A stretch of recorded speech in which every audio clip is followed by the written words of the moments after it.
哎呀，人好多呀，天儿暖和了，天儿不冷都出来了。Tokwa lang ang tinda mga kanegosyo. Focus in one. Mas kumikita pa to kaysa sa maraming paninda. Eto, tapusin mo tong video na to, sigurado marami kang matututunan. Ito yung mga hindi ko alam nung nagsisimula pala ako magnegosyo. By the way, ako nga pala si Jepoy, isang negosyante. Isa rin akong DJ. Kung kailangan nyo ng DJ sa club, sa bar, sa event, message lang kayo dito sa page ko or comment lang kayo. Bilang negosyante, meron na akong 10 taon na karanasan na pagkalugi sa pagninegosyo. Tunay na negosyo lang tulad ng sari-sari store, barbecuean, bilyaran, rental. Bakit mas kumikita pa yung tokwa lang yung tinda mga kanegosyo kaysa sa maraming paninda? Kwento ko lang mga kanegosyo. Way back 2015, hindi pa ako aware sa mga focus in one, hindi pa ako aware sa market ng mayaman, hindi pa ako aware sa kailangan i-scale up yung negosyo natin sa level 2 business model, apply ng franchising yan, distribution, manpower, software, licensing. Naitayo ko yung sari-sari store ko malapit sa school kung saan ako graduate ng college.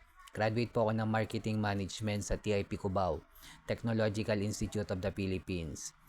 Isa sa mga natutunan ko sa pagsasari-sari store. Ba't pala sari-sari store naisipan ko negosyo? Una, hindi ako marunong magluto.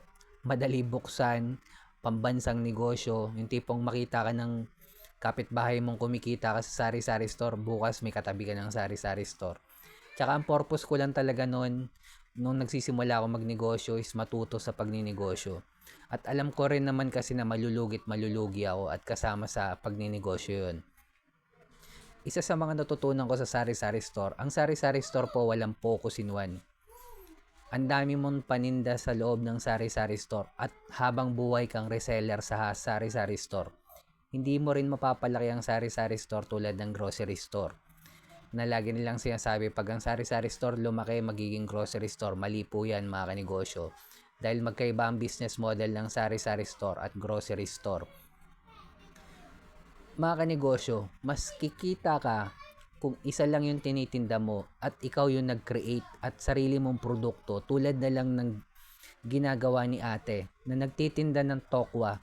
Tokwa lang po tinitinda niya, wala nang iba, wala kang makikitang pizza, walang halong milk tea, walang shawarma. Focus lang sa tokwa. Pero pinakamalupit naman silang tokwa na nagtitinda mga kanegosyo. Ano advantage ng nakapokus ka lang sa isa? Una, lahat ng post nila sa social media, lahat patungkol lang sa tokwa. Lahat ng original content nila tungkol lang sa tokwa. Lahat ng marketing material nila tulad ng tarpaulin, lahat tungkol lang sa tokwa. At hindi sila hirap ma-identify ng customer nila kung ano yung tinitinda nila. Ayan yung isa pa sa advantage ng pag nakapokus ka lang sa isa. Tokwa lang yung tinda. So every time na may isipan ng customer mo yung tokwa na gusto kong kumain ng tokwa ngayon, ikaw yung maiisip nila pagbilhan. At napaka-importante sa negosyo ang repeat order. Tokwa lang mga kanegosyo. Focus in one. Hindi ka rin mahirapan sa inventory dyan dahil paulit-ulit mo lang ititinda, puro tokwa pa rin mga kanegosyo. Ang mahirap sa mga negosyanteng baguhan ngayon, kapag nakaranas ng pagkalugi, nag-iisip na kung anong ibang ibebenta or anong idadagdag. Kung mahina yung benta ng tokwa, ano kayang idadagdag ko para kumita? Mali mga kanegosyo, lalo kang malulugi niyan kapag nagdagdag ka ng produkto.